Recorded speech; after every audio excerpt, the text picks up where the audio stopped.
Hello everybody, welcome back to another reading of the Municipalists by Seth. The next night I was nosing around the cafeteria for some food to steal, and we found a stockpile of liquor in a storage closet. Owen said I looked like I could use a drink, so we took a bottle of 30-year-old scotch and a turkey sandwich to a replica of a 19th century pub up on the museum's 6th floor. The Jolly Pigeon was complete with wrapped hardwood floors covered in sawdust and a long, scuffed-up bar lined with unfinished stools. When I turned on the lights, the place also filled itself with a trill of fiddle music, the sound of stool legs scraping the floor, and the warm murmur of a quiet crowd. We sat at a low table in back that was lit by the flicker of the bar's fake glass lamps. There I ate my sandwich and we began to drink.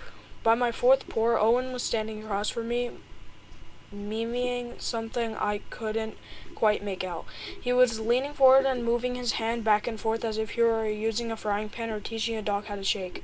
"Second word," he said. "You're not supposed to talk." He apologized and held up a play card that read "Second word."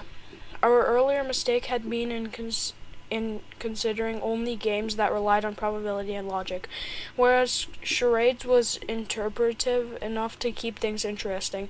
Owen had at first been reluctant to try what he referred to disdainfully as a guessing game, but after he managed to get the shoot out at Pilgrim Creek in just 5 guesses, he was barely done congratulating himself before insisting that it was his turn. In his first attempt, Owen had transformed himself into George C. Scott while trying to get me to guess the changing ling. And I had to establish the condition that he wasn't allowed to use any of his imitations or shape-shifting capabilities. This had proven to be a significant obstacle for him. Frying pan. He started miming and stood up straight. "No, what's the matter with you?" Owen had established the rule that whoever made an incorrect guess had to take a drink, but after a few rounds we were both drinking steadily without keeping track. "Are you shaking hands with a dog?" Owen ground in aggravation and then began to do the exact same mime a little more insistently. I tried a few more guesses before Owen declared me hopeless and slumped down at the table. He continued drinking while I finished off the rest of my sandwich, both of us realizing without having to say anything that we were too drunk to continue playing, though not necessarily too drunk to continue drinking. "I was doing Fortune's Pool," he said, the Sandra Malcolm movie. "What were you miming, though?" "Pool," he said, sounding defensive. "I was playing pool." "But you were only using one hand." Owen smiled and nodded approvingly at the memory of his performance. It was a trick shot. He finished his drink and took in the Jolly Penguin before refilling his glass. "I like this place," he said. "If Kirkland's people want to destroy it, they're going to have to bring it down on top of us." Sober, I might have mentioned Owen's earlier point that he was safe back in Suitland. However, this didn't seem to occur to me as I refilled my glass. "Damn straight," I said. "Anyway, Kirkland's men are just a bunch of stupid towny goons, and Kirkland is a big, grumpy weirdo. If we see him tomorrow," I added, "I'm going to tell him that to his face." "You should." "I will," I said. From there, things degenerated into Owen and me improvising new insults we imagined directing at Kirkland in person.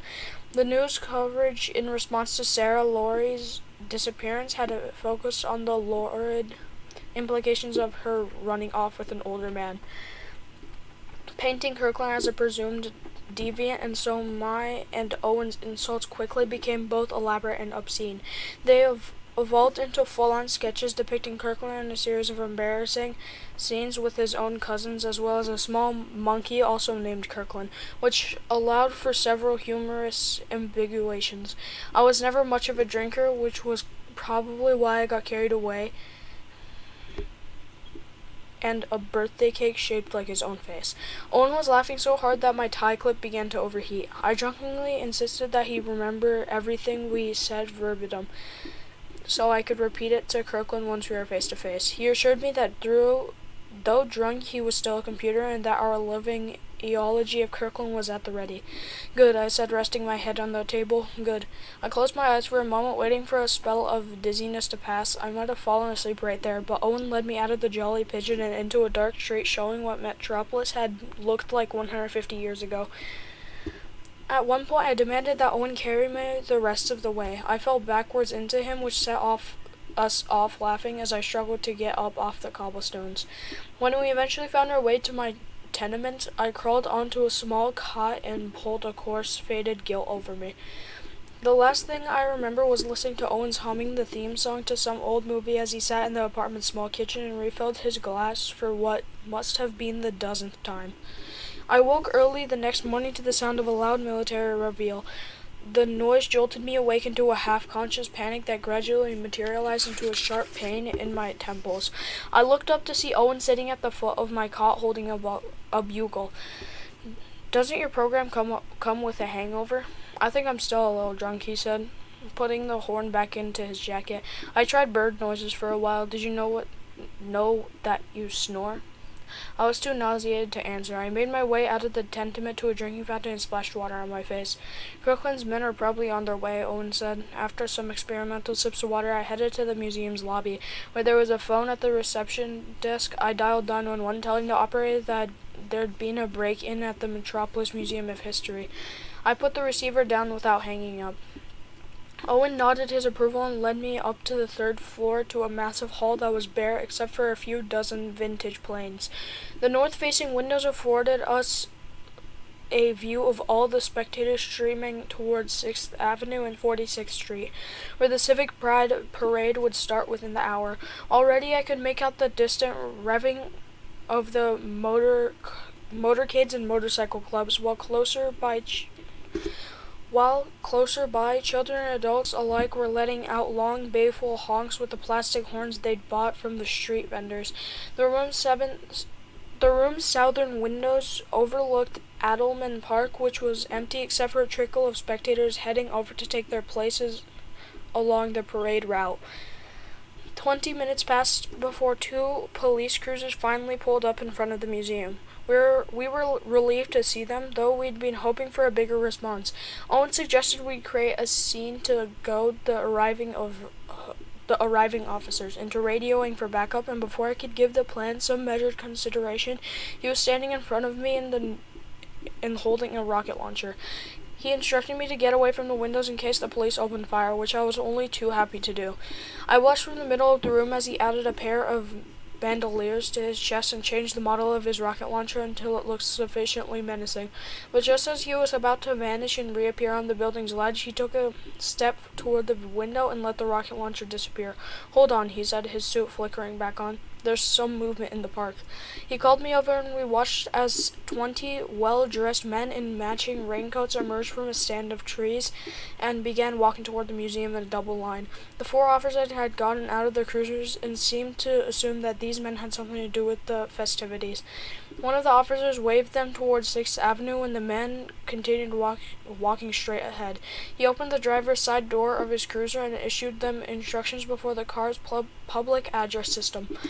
I couldn't make out what was said, since one of the parade's drum lines was passing us to the north, performing a series of escalating cadences.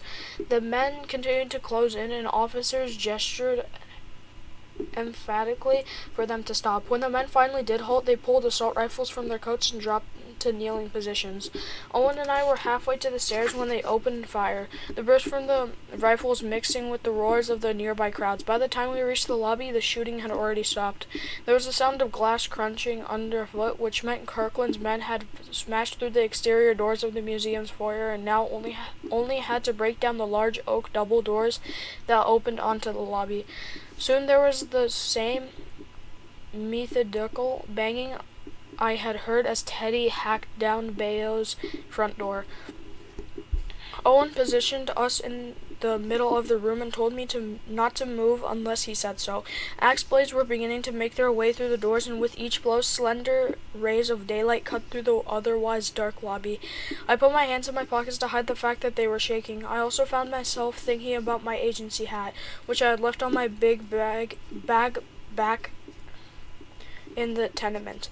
There was something about the prospect of being gunned down on the line of duty that made me feel suddenly homesick without it. That's it for part 13. Thank you everybody so much for coming. I'll see you guys next time. Bye.